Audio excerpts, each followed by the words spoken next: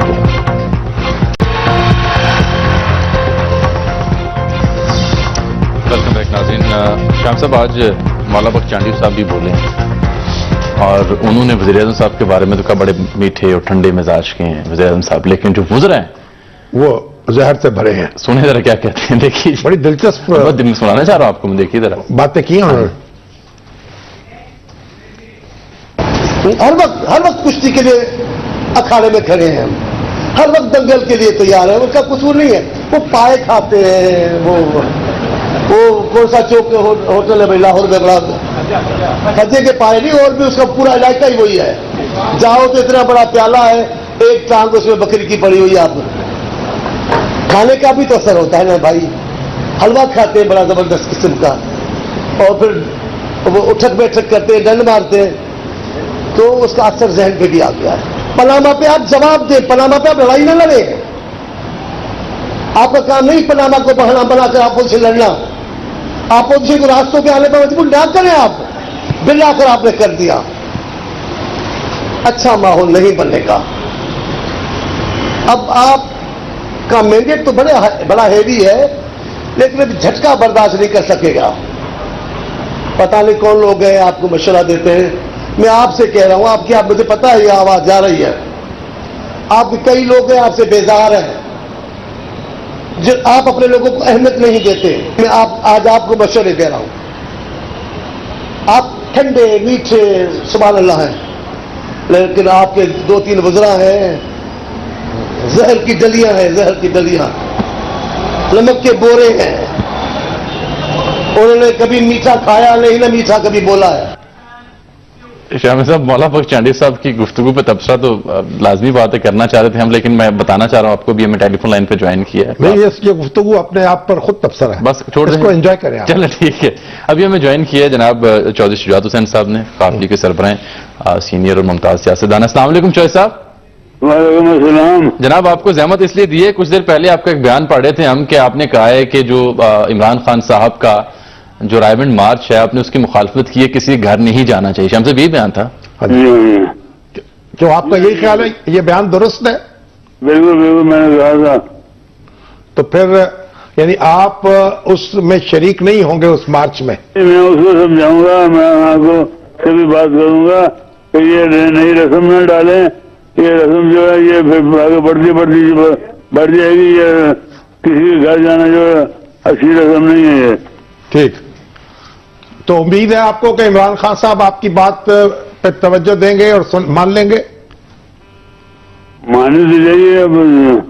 ٹھیک ہے, ٹھیک ہے جی, ٹھیک ہے. بہت شکریہ چودھری شجاعت حسین صاحب نے واضح کر دی بات کہ یہ کوئی رسم اچھی نہیں ہے. یہ اچھی رسم نہیں ہے کہ آپ گھروں پہ جائیں اور ایک دنگا فساد مچے. دیکھیے یہ جو طریقے سیاست ہے, یہ طریقے احتجاج ہے, یہ اس کا نتیجہ اچھا نہیں ہوگا.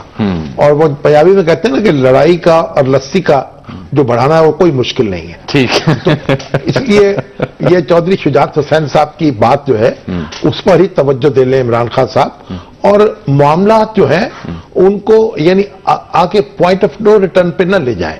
ذاتی دشمنی نہ بنائیں, ذاتی لڑائی نہ لڑیں. ایک بس اپنی سیاست کی لڑائی لڑیں اور اپنی سیاست کریں. ان کو اس کا حق حاصل ہے. دیکھیے جو ہمارے شیخ رشید صاحب ہیں وہ جلسے میں صفائی دے رہے تھے جب آپ نے ان پہ گرفت کی کہ راحیل شریف صاحب کو آواز دے, وہ کہہ رہے میں خدا کو گواہ بنا کے کہتا ہوں کہ نواز شریف صاحب میں اس ملک کو اس بحران سے نکالنے کی صلاحیت نہیں. اور بھائی اس پہ تو ہم نے آپ کی گرفت نہیں کی, یہ تو آپ کی ایک سیاسی رائے ہے.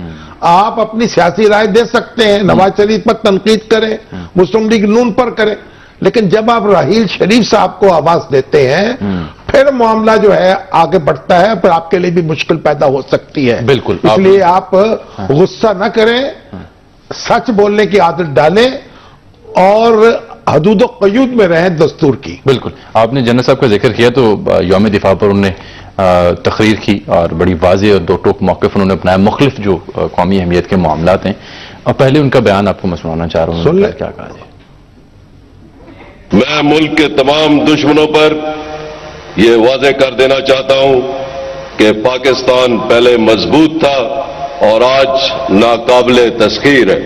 پائیدار امن کے لیے ضروری ہے کہ قوم کی اجتماعی دانش سے بنائے گئے نیشنل ایکشن پلان پر اس کی روح کے مطابق ملک بھر میں عمل درآمد یقینی بنایا جائے۔ دہشت گردی کے خاتمے کے لیے یہ بھی ضروری ہے کہ قوانین اور نظام انصاف کی ان کمزوریوں کو دور کیا جائے جو دہشت گردی کے مکمل سدباب میں رکاوٹ ہے۔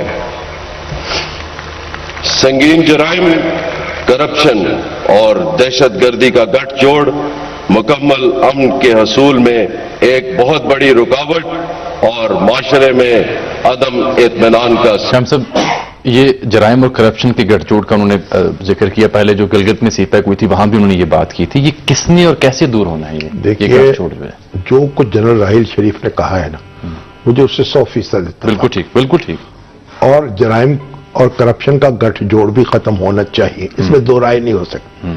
اب یہ سارا کام کیسے ہو سکتا ہے کہ حکومت یعنی انتظامیہ، سیاسی قیادت اور فوجی حکام یہ مل کر ایک دوسرے کی طاقت بنے تاکہ یکسوئی کے ساتھ یہ کام آگے کی طرف بڑھ سکے۔ ٹھیک۔ اگر فوجی حکام میں اور ہماری سیاسی قیادت میں بد اعتمادی ہوگی یا ایسے اشارے دیے جائیں گے کہ ایک دوسرے کے جیسے درپے نظر آ رہے ہوں، تو پھر یہ اس سے وہ لوگ فائدہ اٹھائیں گے جو کرپٹ ہیں، جو اس ملک میں استحکام نہیں چاہتے۔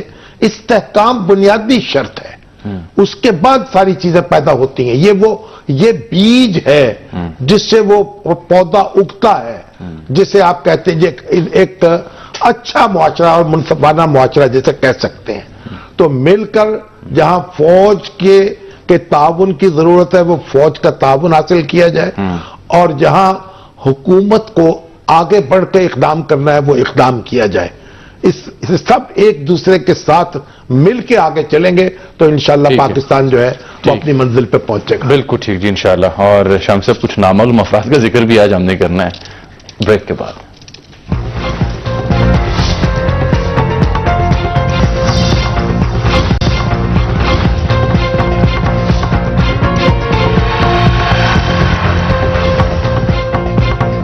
ویلکم بیک ناظرین۔ شام صاحب، نامعلوم افراد کا میں نے ذکر کرنا تھا، لیکن میرے خیال وہ جو مظاہرہ ہوا امریکہ میں جو آپ نے کہا کہ ہاف ہارٹڈ قسم کا، اس پہ بھی آپ کو کوئی فیڈ بیک آیا امریکہ سے؟ یہ دیکھیے، جو چیف آرگنائزر ہیں P M L N youth wing کے امریکہ کے رزاق صاحب، راجہ رزاق جی، انہوں نے ایس ایم ایس کیا ہے کہ بات آپ کی بالکل درست ہے، یہ میں چیف آرگنائزر ہوں، مجھے بھی رات کو بتایا کہ صبح کشمیر کے لیے مارچ ہے، اور جب وہاں گئے تو مسلم لیگ کی طرف سے صرف میں تھا اور 5 کشمیری تھے اور 5 6 کرسچن تھے، اور جب مارچ ختم کیا تو 2 لیگی اور آ گئے، اور جن لوگوں نے یہ ساری ایکٹیویٹی کی تھی اور اعلان کیا تھا وہ 5 بندے جو تھے وہ مارچ کے 1 گھنٹے کے بعد پہنچے۔ یہ جو صورت نہ ہونے کے برابر ہوا نا، تو اس کا سخت نوٹس لینا چاہیے، اور اس طرح کی جو نیم دلانہ کوشش ہے ان کو تو کڑی سزا ملنی چاہیے جن لوگوں نے یہ کی۔ بالکل ٹھیک۔ اچھا جی، کراچی میں نامعلوم افراد پھر سرگرم ہے، پہلے تو متحدہ قائد کے خلاف بینر سے سندھ ہائی کورٹ کے طرف میں، اس کے بعد قائد نہیں، بانی ہاں اب جو ملک دشمن عناصر ہیں ان کے خلاف بینرز لگے ہیں، اور جو مصطفیٰ کمال صاحب کے پوسٹرز لگے ہوئے تصاویر والے وہ پھاڑ دیے گئے ہیں۔ چانڈیو صاحب یہ کہتے ہیں کہ یہ تو اب معلوم افراد ہے، نامعلوم نہیں رہے، لیکن جو سیکیورٹی ادارے ہیں وہ تو ابھی تک انہیں معلوم نہیں کرتے۔ یہ پہلے نامعلوم افراد جو تھے نا، یہ ٹارگٹ کلنگ کرتے تھے، بندوقیں چلاتے تھے، اب پوسٹر پھاڑتے ہیں۔ تو یہ صورتحال میں تبدیلی تو آ چکی نا، بہتری آ گئی ہے۔ اب یہ جو کہہ رہے تھے کراچی کو سیف سٹی بنایا جا رہا ہے، کیمرے لگ رہے ہیں، یہ تو قدم قدم پہ کیمرے اگر لگے ہوئے ہوں ان کی تصویریں اترنی چاہیے تاکہ پتہ لگ جائے کہ کون لوگ ہیں جو مصطفیٰ کمال کے پیچھے ہیں اور کون لوگ جو ہیں وہ مرتضیٰ کے بانی کے ساتھ اظہار محبت کر رہے ہیں. لیکن آج تو ملک کے حق میں بینرز بھی کچھ لگے ہیں نا. اچھا فاروق ستار صاحب نے اس پہ اظہار خیال کیا, وہ ذرا دیکھیے, بڑا دلچسپ ہے, دیکھیے کیا کہتے ہیں.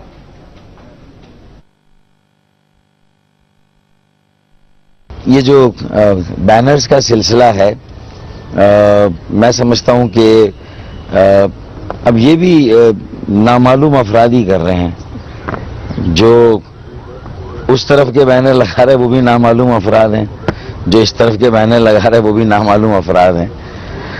اور یہ جب تک معمہ حل نہیں ہوگا میں سمجھتا ہوں کہ کراچی کے امن کو پائیدار بنانے کے لیے ہمیں اور زیادہ محنت کرنی ہوگی. سب نامعلوم افراد ہیں, سب نامعلوم افراد ہیں.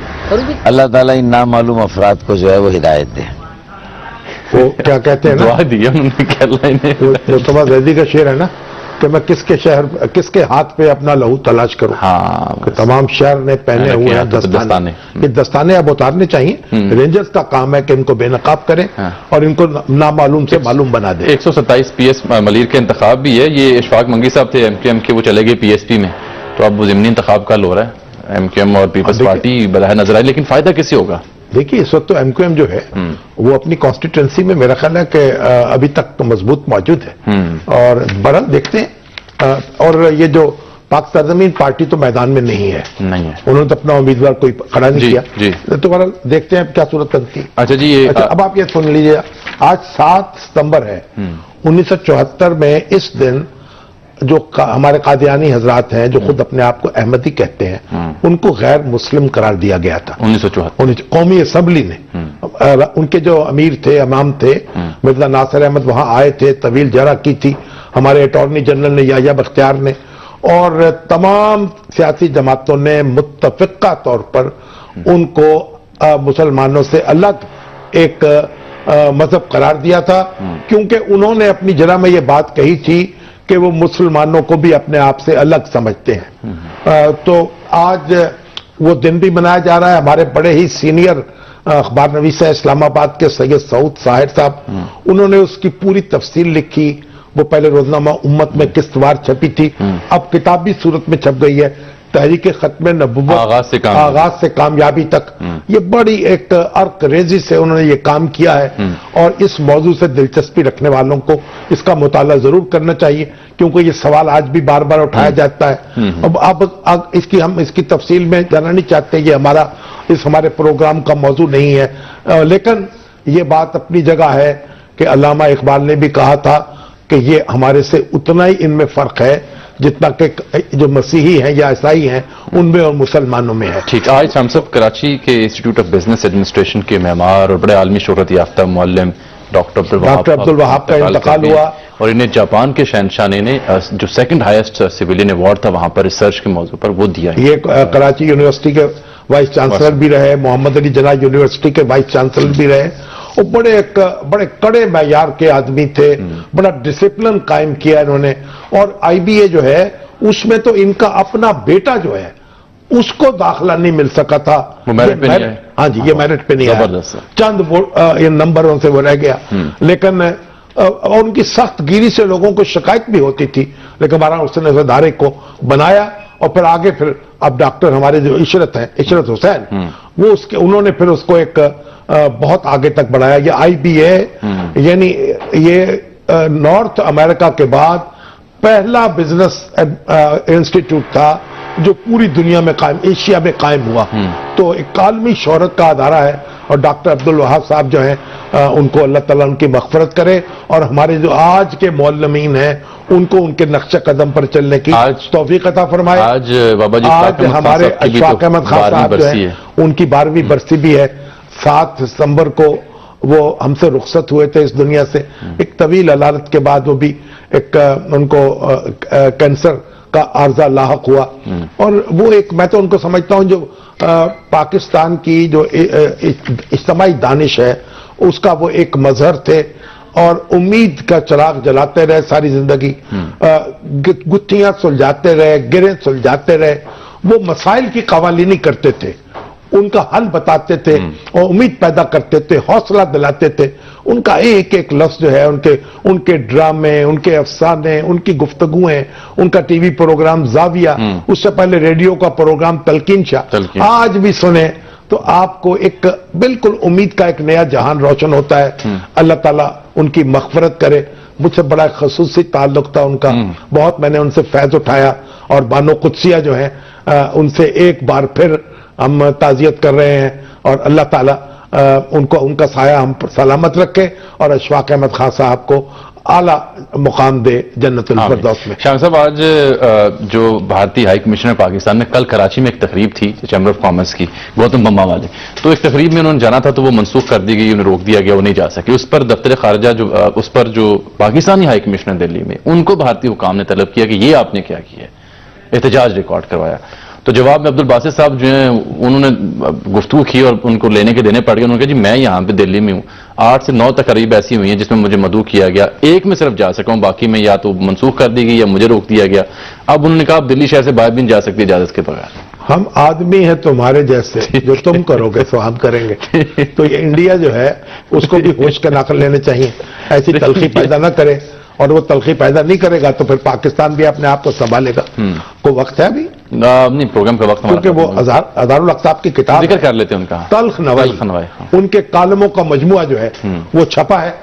اظہار الحق صاحب ماشاءاللہ شاعر بھی ہیں اور نثر نگار بھی ہیں، اور کالم نگار چوٹی کے، روزنامہ دنیا میں کالم لکھتے ہیں اور کمال کالم لکھتے ہیں. جو ان کی زبان یعنی فارسی اور انگریزی اور اردو، اور پھر یہ کہ ان کی زبان جو ہے اپنی جگہ اپنی خوبیاں رکھتی ہے، پھر سماجی شعور ان کا اور سیاسی شعور بڑا گہرا ہے.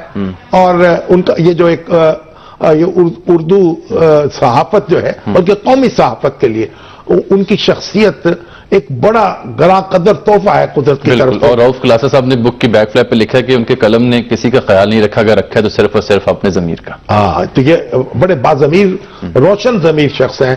تو یہ ان کی کتاب تلخ نوائی چھپی ہے. اقبال کا جو شعر ہے اس سے لیا گیا کہ چمن میں تلخ نوائی میری گوارا کر، کہ کبھی زہر بھی کرتا ہے کار تریاقی. جی، پروگرام کا وقت یہاں پر ختم ہوتا ہے. ناظرین، آپ سے ملاقات ہوگی اگلے پروگرام میں، تب تک کے لیے اجازت دیجیے.